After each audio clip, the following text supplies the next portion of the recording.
بسم الله الرحمن الرحيم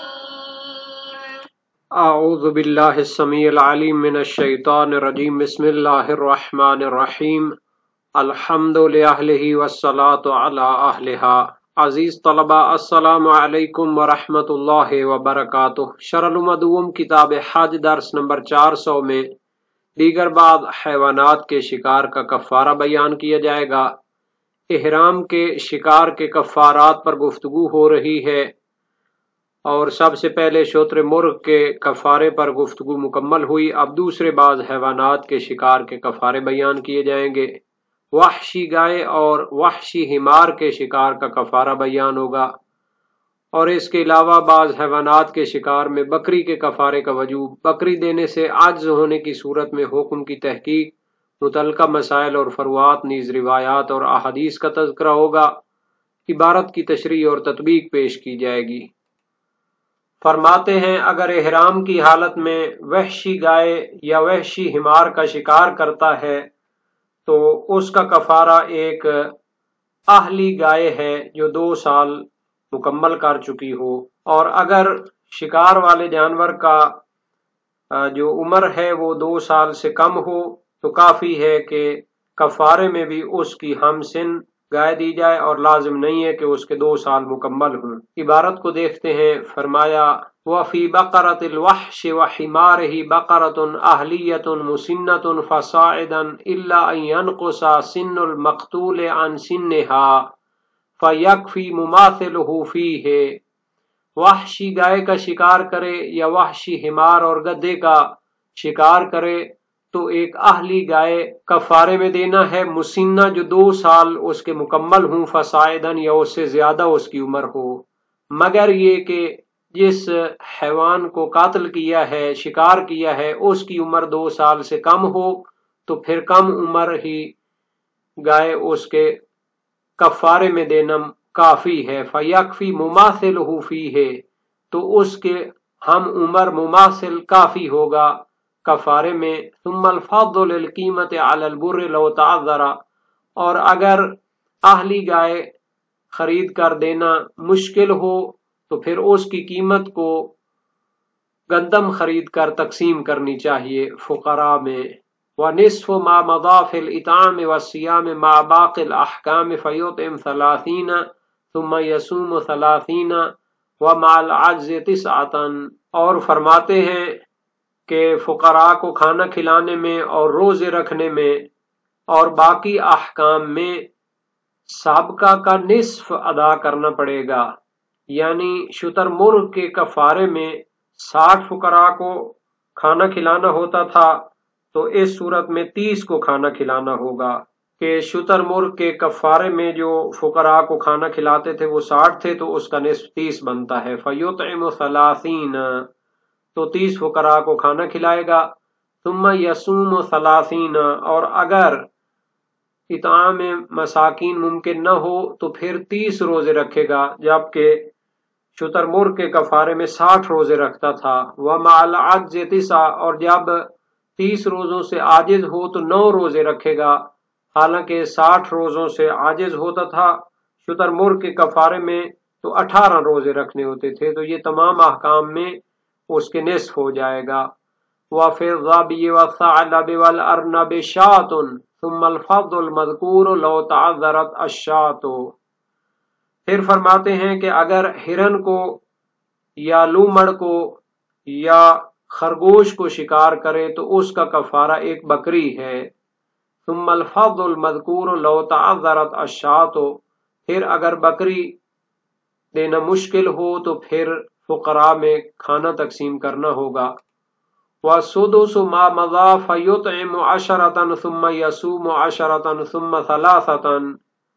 اور اس صورت میں جو فقراء کو کھانا کھلانا ہے یا روزے رکھنے ہیں تو وہ سابقہ جو کفارہ تھا شتر مرغ کا اس کے ایک ششم ہوگا۔ فَيُطْعِمُ 10، تو 10 فقراء کو کھانا کھلائے گا، کہ 60 فقراء کو کھانا کھلانا ہوتا تھا شتر مرغ کے کفارے میں تو اس کا 6واں حصہ 10 فقیر کو کھانا کھلانا ہے، اور اگر یہ ممکن نہ ہو ثم یصوم 10، تو 10 روزے رکھے گا کہ شتر مرغ کے کفارے میں 60 روزے ہوتے تھے، اس کا چھٹا حصہ 10 روزے بنے گے۔ ثم ثلاثتاً، اور اگر یہ ممکن نہ ہو تو 3 روزے رکھے گا کہ شتر مرغ کے جو روزے تھے اگر 60 روزے ممکن نہ ہوتے تو وہ 18 ہوتے تھے، اس کا چھٹا حصہ 3 روزے ہیں۔ وَمُقْتَضَى تَسَاوِيهَا فِي الْفَضْلِ وَالصَّوْمِ أَنَّ قِيمَتَهَا لَوْ نَقَصَتْ عَنْ 10 لَمْ يَجِبْ الْإِكْمَالُ وَيَتْبَعُهَا الصَّوْمُ وَهَذَا يُتِمُّ فِي الظَّبْيِ خَاصَّةً لِلنَّصِّ۔ اس عبارت میں شہید ثانی ایک تحقیق پیش کرنا چاہتے ہیں اور شہید اول کے نظریے پر نقد و نظر پیش کرنا چاہتے ہیں۔ فرماتے ہیں کہ مصنف نے ان 3 حیوانات کے کفارے کے حکم میں تو مطلق فرما دیا ہے کہ ان کی قیمت کو گندم پر تقسیم کریں گے اور روزے رکھیں گے، تو سب کو ایک جیسا حکم قرار دیا ہے۔ اس سے سمجھا جاتا ہے کہ تینوں حیوانات کا جو حکم ہے اگر ان کی قیمت 10 فقراء کے کھانے سے کم ہو تو اس کو 10 فقراء تک تکمیل کرنا واجب نہیں ہے، جیسا کہ شتر مرغ کے کفارے میں بھی حکم اسی طرح ہوتا ہے کہ جب تقسیم کرنا ممکن نہ ہو تو 10 روزے رکھے گا، اگرچہ کہ اگر تقسیم ممکن تھی تو بکری کی قیمت 10 فقراء تک نہ پہنچتی ان کے کھانے تک، جیسا کہ مصنف کی عبارت سے ظاہر ہوتا تھا شتر مرغ کے کفارے میں بھی۔ تو شہید ثانی اس میں اشکال کرنا چاہتے ہیں جب بکری ممکن نہ ہو تو گندم کی قیمت کو تقسیم کرنا اور فقراء کو کھانا کھلانا اگرچہ کہ وہ 10 سے کم ہی ہوں، پھر روزے رکھنا، تو یہ فقط ہرن کے بارے میں صحیح ہے کیونکہ اس کے بارے میں روایت موجود ہے جو اس حکم پر دلالت کرتی ہے، لیکن دوسرے 2 حیوانات جو ہیں لومڑ اور خرگوش، اس کے بارے میں ایسی روایت موجود نہیں ہے، بلکہ فقہائے شیعہ نے ان کو ملحق کیا ہے ہرن کے ساتھ اس حکم میں۔ ان 2 حیوانات کے بارے میں جو روایت ہے وہ اتنا کہتی ہے کہ ان کا کفارہ بکری ہے، پھر بکری ممکن نہ ہونے کی صورت میں اس روایت میں بیان نہیں کیا گیا کہ اس نے کیا کرنا ہے، پس ان 2 حیوانات کا حکم ہرن کے حکم کے ساتھ ایک نہیں ہوگا۔ تو اگر بکری دینا ممکن نہ ہو تو ان 2 حیوان کے حکم کے بارے میں ایک عمومی روایت سے رجوع کرنا چاہیے کہ جس کا مضمون یہ ہے کہ جس کا کفارہ ایک بکری ہو اور اس سے عاجز ہو تو 10 فقیروں کو کھانا کھلائے، اور اس میں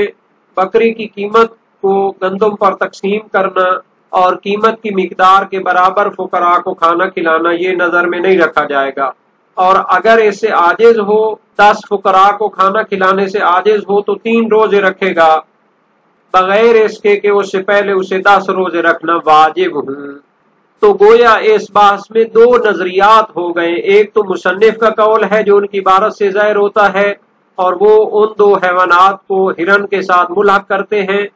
کہ ابتدا میں کفارہ ایک بکری ہے، پھر اس کی قیمت کو گندم پر تقسیم کریں گے اور فقراء کو کھانا کھلائیں گے، پھر 10 روزے رکھیں گے، پھر اگر وہ ممکن نہ ہو تو 3 روزوں کی نوبت آئے گی۔ جبکہ دوسرا نظریہ شہید ثانی کا ہے، وہ فرماتے ہیں ابتدا میں تو کفارہ بکری ہے، پھر 10 فقراء کو کھانا کھلانا ہے، اور اگر وہ ممکن نہ ہو تو پھر 3 روزے رکھنے ہیں، درمیان میں 10 روزے رکھنے کا سٹیپ نہیں ہے۔ تو عبارت کا معنی یہ ہو گیا مقتضى تساویها فی الفضل والصوم، یعنی ان 3 حیوانات کا مساوی ہونے کا تقاضا ہے۔ کس بات میں مساوی ہونا؟ کہ قیمت کی تقسیم میں مساوی ہونا، اور روزے میں برابر ہونے کا تقاضا یہ ہے ان قیمتها لو نقصت عن 10 لم يجب الاکمال، اگر ان کی قیمت 10 فقراء کو کھانا کھلانے سے کم پڑ جائے تو پھر واجب نہیں ہے 10 فقراء کو کھانا کھلانا۔ وَيَتْبَعُهَا الصَّوْمُ، اور روزہ بھی اس کے تابع ہے۔ اس کا معنی یہ ہے کہ جب قیمت کو اطعام مساکین پر تقسیم کرنا اور ان کو کھانا کھلانا ممکن نہ ہو تو 10 روزے رکھے، اگرچہ کہ اگر تقسیم ممکن ہوتی تو بکری کی قیمت 10 فقراء کو نہ پہنچتی اور اس سے کم ہوتی، تب بھی 10 روزے رکھنے ہیں۔ لیکن شہید ثانی فرماتے ہیں ھذا یتم فی الظبی خاصۃ للناس، یہ حکم صرف ہرن کے بارے میں مکمل ہے، صحیح ہے لنا سے، چونکہ اس کے بارے میں روایت خاص موجود ہے اور اس مطلب کو بیان کرتی ہے۔ اما الاخران فالحقهما به جماعت تبعا للشیخ، جبکہ دوسرے دو حیوانات یعنی کہ لومڑ اور خرگوش تو ان دونوں کو ملحق کیا ہے اسی ہرن کے ساتھ فقہائے شیعہ کی ایک جماعت نے شیخ طوسی کی اتباع میں کہ انہوں نے یہ فتویٰ دیا تھا۔ ولا سند له ظاہرا، حالانکہ اس کی کوئی سند اور دلیل موجود نہیں ہے بظاہر۔ نعم ورد فیہما شات فما العجز عنها یرجع الى الروایت العامة باطعام 10 مساکین لمن عجز عنها ثم صیام 3۔ ہاں ان دونوں کے بارے میں جو روایت میں آیا ہے وہ اتنا ہے کہ ان کا کفارہ ایک بکری ہے، پس جب بکری دینے سے عاجز ہو تو پھر ان دو حیوانات کے بارے میں اس عمومی روایت کی طرف رجوع کیا جائے گا کہ جب بکری دینے سے عاجز ہو تو 10 مساکین کو کھانا کھلائے، پھر 3 روزے رکھے۔ اگر 10 مساکین کو کھانا کھلانے سے عاجز ہو تو درمیان میں 10 روزے رکھنے والا سٹیپ حذف ہو جائے گا، چونکہ ان کو ملحق کرنے کی دلیل نہیں ہے بلکہ ان کا حکم علیحدہ ہونا چاہیے ہرن کے حکم سے۔